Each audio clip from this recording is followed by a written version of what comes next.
بھی چودھریوں کا ذکر کیا. میرے 2-3 سوال ہیں اسی پہ، ہم اس پہ ان کے جو جنرل ضیاء الحق صاحب سے ملاقات ہوئی اس کے حوالے سے ذکر کریں گے. ہم جو لوگ بیرون وطن پاکستانی ہیں، بعض اوقات وہ بھی اپنے ذاتی مفادات کے حوالے سے بات کرتے ہیں، اس میں چاہے ریئل اسٹیٹ سے متعلق ہو، چاہے کسی بزنس سے متعلق ہو، ہم ہر جگہ اپنی پلز کو استعمال کرنا چاہتے ہیں. تو جب یہ کویت میں تھے، میں مختصراً اس کا بتا دیتی ہوں کہ ایک اسکول تھا، ظاہر پاکستانیوں کی سہولت کے تھا، پاکستان کاؤنسلیٹ نے اسکول کو بنایا تھا. اسکول خسارے میں جا رہا تھا، آمدن کم تھی، اخراجات زیادہ تھے. قوری صاحب وہاں پہ جب اپوائنٹ ہوتے ہیں تو ان کی سپرویژن میں اسکول جاتا ہے، اور پھر انہوں نے 2 شفٹ اسکول کی شروع کی اور اسکول پھر پروفٹ میں گیا. مگر وہ لوگ جو گدھ بن کے اس اسکول کے اوپر آنکھیں لگائے بیٹھے تھے کہ اب یہ کاؤنسلیٹ کے ہاتھ سے نکلے گا تو کس نے گریب کرنا ہے، وہ سارے خائف ہو گئے. مین وائل جناب ضیاء الحق صاحب تشریف لے کے جاتے ہیں. باقی گفتگو تو اپنی جگہ پہ، مگر مجھے جو بڑا متاثر کیا کہ ضیاء الحق صاحب جیسے جب جس شہر میں بھی جاتے تھے کچہری لگایا کرتے ہوتے تھے، اور کچہری لگانے کے بعد غوری صاحب کہیں اور مصروف ہو جاتے ہیں اور وہ لوگوں نے ان کے کانوں کو بھرا. تو جہاں پر یہ کہا گیا، جو ضیاء الحق صاحب کے کان میں جو بات ڈالی گئی وہ یہ ڈالی گئی کہ ہی از اے ڈکٹیٹر. تو کوٹ اینڈ کوٹس میں وہ کہتے ہیں کہ ضیاء الحق صاحب نے ان سے سوال کیا کہ آپ کیونکہ رات کو لوگ گلا کر رہے تھے اور آپ نے اسکول کو اپنی جاگیر بنا رکھا ہے اور خود ڈکٹیٹر بنے ہوئے ہیں. سر آپ کا جواب بڑا کمال کا تھا، اور اس نے ایک دم سے جنرل صاحب کے موڈ کو چینج کر دیا. کیا فرمائیں گے اس کے بارے میں؟ ہاں نہیں، میں نے ان سے کہا کہ دیکھیے، یہ وہ لوگ مجھ پر الزام لگاتے ہیں جو اپنے آپ کو چودھری سمجھتے ہیں، اور میں نے اسکول کو جس حالت میں پایا تھا تو یہ تھا کہ وہاں پر جو اساتذہ کام کر رہے تھے خواتین زیادہ تھیں، اور وہ خواتین کسی کی بہن تھیں، کسی کی بیگم تھیں، یعنی معیار پر تعلیمی اسناد کے لحاظ سے غیر تربیت یافتہ. تو میں نے ان سب کو ہٹا کے اور وہاں باقاعدہ ٹرین ٹیچرز لگائے اور اسکول کی مالی حالت کو درست کیا. ان کو یہ لگا کہ اب وہ جو پہلے اسکول پر ان کا اقتدار تھا، جو اسکول ان کے چنگل میں تھا، وہ ختم ہو گیا تھا. تو اس وجہ سے مجھ سے گلا تھا. تو میں نے جب صدر صاحب کو بتایا کہ دیکھیے، یہ تو یہ چاہتے ہیں کہ اسکول کا اختیار سفارت خانے سے نکل کے ان کے ہاتھوں میں چلا جائے، تو صدر صاحب فوراً چونکے. ان کا یہ کیسے ہو سکتا؟ یہ اسکول بنانے والا تو سفارت خانہ تھا، وہی چلائے گا.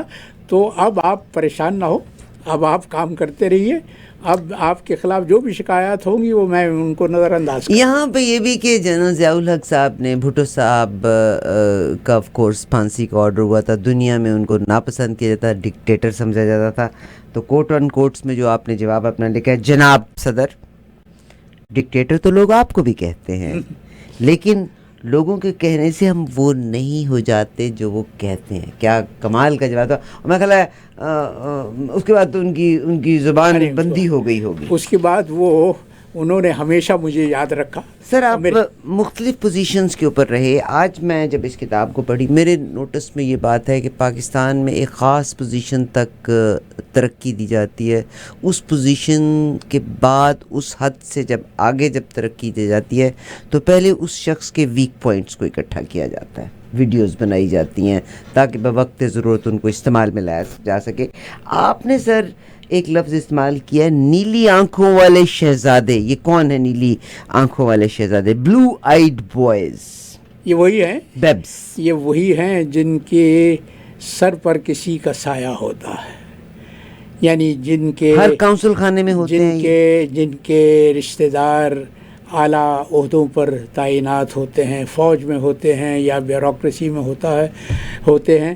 میں نے تو اس کتاب میں بھی لکھا ہے کہ ہماری فورن سروس میں، اور میں نے اپنا آخری خط جو جنرل مشرف کو لکھا تھا، میں نے اس میں یہ کہا کہ میں فورن سروس میں اس یقین کے ساتھ آیا تھا کہ یہ ایک واحد سروس ہے جو جاگیرداری کے مہلک اثرات سے پاک ہے. مگر نہیں پاک. لیکن پاک نہیں ہے. جاگیرداری کی لعنتیں اب آسیب کی طرح سے دفتر خارجہ سے بھی چمٹ چکی ہیں. تو میرے لیے ذاتی طور پر یہ بہت تکلیف کی بات ہے. تو ہماری فارن سروس میں بھی اور سروسز کی طرح سے دو ذاتیں ہیں. ایک برہمنوں کی کلاس ہے, These are the blue-eyed ones. These are the blue-eyed boys. دوسری ہم جیسے یتیم و یسیر ہیں, جن کا کوئی پرسان حال نہیں ہے, جن کا کوئی رشتہ دار نہیں ہے, جن کے سر پر ہاتھ رکھنے والا کوئی نہیں ہے, جن کی پشت پناہی کرنے والا کوئی نہیں ہے. وہ اگر سروس میں اپنے ریٹائرمنٹ کی عمر تک جاتے ہیں تو صرف اپنی محنت, اپنی لیاقت اور اپنی استعداد کی بنیاد. سر آپ نے ایک سوال بڑی پیاری کہی کہ یہ جو بلو آئیڈ ہیں, یعنی وہ جن کے سر کے اوپر کسی کا ہاتھ ہے اور وہ سفارشی, ان ادر ورڈز میں اپنی دیسی زبان میں سفارشی لوگ کہتی ہوں, پہنچ والے, وہ ایز اے ڈپلومیٹ بھی کسی بھی دوسری نسل, ذات, مذہب کی عورت سے شادی کر سکتے ہیں, مگر جس کی اپروچ نہیں وہ نہیں شادی کر سکتا. ہاؤ؟ ہماری فارن سروس میں یہ قانون تھا کہ ہمیں قانون تھا, اب بھی میرے خیال سے ہے, مجھے نہیں معلوم, لیکن میں جب سروس میں تھا تو یہ قانون تھا کہ کسی فارن سروس کے افسر کو شادی کرنے سے پہلے جس لڑکی سے وہ شادی کر رہا ہے اس کے تمام کوائف جمع کروانے پڑتے تھے. انٹیلیجنس بیورو باقاعدہ چھان بین کرتا تھا کہ لڑکی کا خاندان ٹھیک ہے. ہمیں اجازت نہیں تھی کسی غیر ملکی لڑکی سے شادی کرنے کا. ایک استثناء جو تھا وہ صرف ہندوستان کی مسلمان لڑکیوں کو حاصل تھا. تو میں جب اپنی بیوی سے شادی کرنا چاہ رہا تھا تو مجھے ان کے تمام کوائف جمع کروانے پڑے تھے. حالانکہ وہ ہندوستان سے تھیں؟ وہ نہیں تھی, میری طرح سے وہ بھی مہاجر تھیں. وہ تو میں جب انٹرویو کے لیے باقاعدہ مجھے بلایا گیا, ہمارے ڈائریکٹر جنرل ایڈمنسٹریشن تھے, انہوں نے مجھ سے پوچھا میاں کس سے شادی کر رہے ہو؟ میں نے کہا سر میں جھانسی کی رانی سے شادی کر رہا ہوں. تو انہوں نے کہا کہ کیوں مذاق کرتے ہو, جھانسی کی رانی کو مرے ہوئے تو 100 برس ہو گئے. میں نے کہا سر میں بالکل درست کہہ رہا ہوں کہ جھانسی کی رانی سے شادی کر رہا ہوں, کیونکہ میرے دل کی رانی ہے اور جھانسی کی پیدائش ہے, جھانسی میں ان کا آبائی گھر ہے. وہ بھی اتفاق سے وہ جو جھانسی کی رانی کا قلعہ ہے اس کے بالکل سامنے ان کا آبائی مکان ہے, آج تک ہے, آج تک ہے. تو پھر وہ بہت ہنسے. لیکن ایسے واقعات بھی ہوئے. اب جب میں کاؤنسلر تھا ٹوکیو میں, جی سر, مجھے صرف 1 برس ہوا تھا جب مجھ سے کہا گیا کہ تم اب بیجنگ چلے جاؤ, چین چلے جاؤ. ہمارے جو سفیر تھے قمر الاسلام صاحب, اللہ ان کے, حالانکہ آپ 3 سال کم از کم رہنا چاہتے تھے, 3 سال رہنا, وہ عام جو ٹینیور ہوتا تھا وہ 3 سال کا ہوتا تھا. تو قمر الاسلام صاحب نے بہت شور مچایا کہ یہ اتنا قابل افسر ہے, ابھی اس کو 1 سال ہوا تو کیوں اس کو یہاں سے بھیجو. ہوا یہ تھا کہ جس شخص کو پہلے یہ کہا گیا تھا کہ وہ منسٹر ہو کے بیجنگ چلا جائے, اس نے کہا تھا کہ Beijing is not my cup of tea. جی سر, میں دیکھ رہی تھی. تو پھر جب وہ چونکہ وہ نیلی آنکھوں والے شہزادوں میں سے تھے تو پھر تلاش یہ ہوئی کہ اچھا یہ اس کے چائے کا کپ تو نہیں ہے, تو کس کی چائے کا کپ بن سکتا ہے. بیجنگ سے ٹوکیو قریب تھا اور مجھ جیسا یتیم وہاں پر تھا, تو مجھ سے کہا گیا کہ تم بیجنگ چلے جاؤ. اور یہ عارفہ, میں نے شاید اپنی کتاب میں بھی لکھا ہے کہ یہ نیلی آنکھوں والے شہزادے بہت ترقی پاتے ہیں. کچھ لوگ تو ابھی تک ماشاءاللہ ریٹائر ہونے کے بعد بھی وہ جو اقبال نے کہا تھا کہ جہاں میں اہل ایماں مانند خورشید جیتے ہیں, ادھر نکلے ادھر ڈوبے, ادھر ڈوبے ادھر نکلے. تو وہ کچھ لوگ ہیں جو ریٹائرمنٹ کے بعد بھی انہیں حیات نو مل جاتی ہے. تو ایران میں جب امریکی سفارت خانے پر تہران میں ایرانیوں نے قبضہ کیا تھا تو امریکنوں نے اپنے تمام جو خفیہ دستاویزات تھیں, کاغذات تھے, ان کو جلانے کے بجائے ان کو شریڈ کر دیا تھا. ایرانیوں نے یہ کام کیا، کمال کا کام کیا کہ انہوں نے ان تمام شریڈس کو، ان تمام ٹکڑوں کو جمع کر کے، اور کتابی صورت میں 2 جلدیں ہیں، جوڑ لیا انہیں، ان کو جوڑ کے باقاعدہ شائع کر دیا.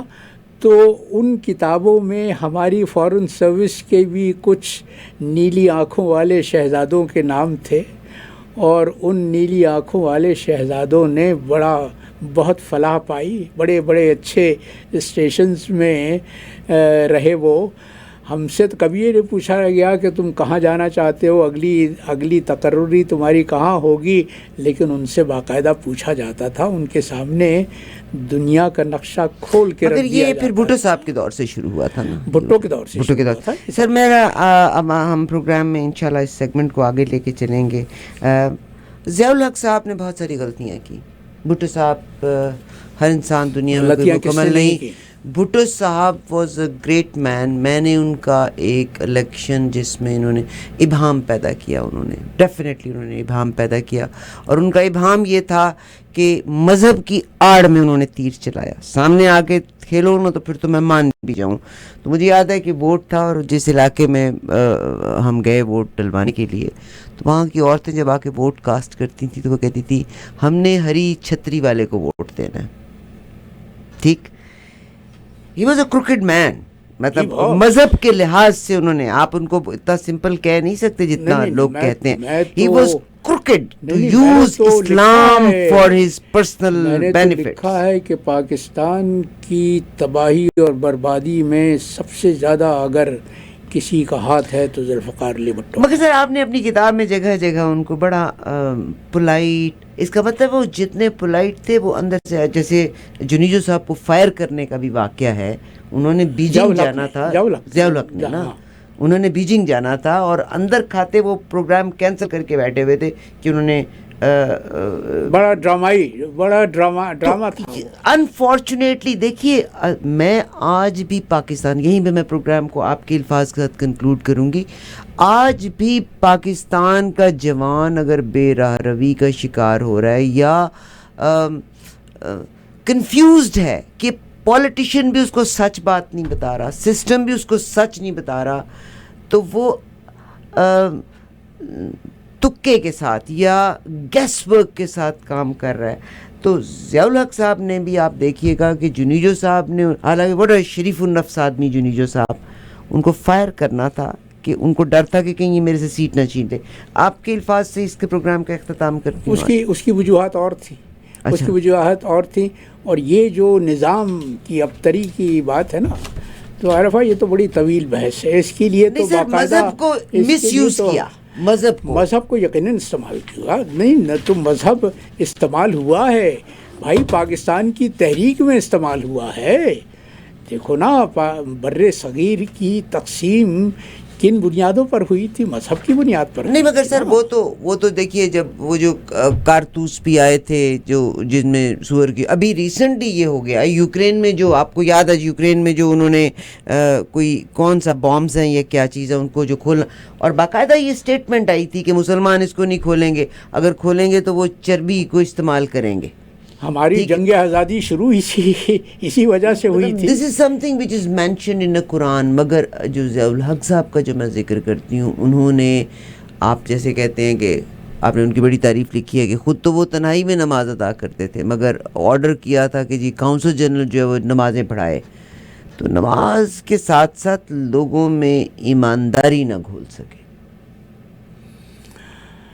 پاکستان کا سب سے بڑا المیہ تو یہی ہے بیوی کہ پاکستان میں مذہب کو صرف ایک نعرے کے طور پہ استعمال کیا گیا ہے. ہم کہتے ہیں یہ مملکت خدا داد ہے، خدا نے ہمیں یہ تحفہ دیا ہے. تو خدا نے یہ تحفہ ہمیں اس لیے تو نہیں دیا تھا کہ ہم صرف نام کے مسلمان رہیں. یہ بتاؤ کہ اسلام نے جس نظام کو پیش کیا تھا اس نظام پر زیادہ عمل پاکستان میں ہو رہا ہے یا تمہارے کینیڈا میں ہو رہا ہے؟ بہت خوبصورت آپ نے بات کہی. آپ نے ایک جگہ کہا کہ نہ تو نماز میں کسی کے کہنے سے پڑھتا ہوں اور نہ میں پڑھاتا ہوں، مگر آپ نماز پڑھنے والے ہیں، آپ کے تو ماتھے پہ محراب ہے.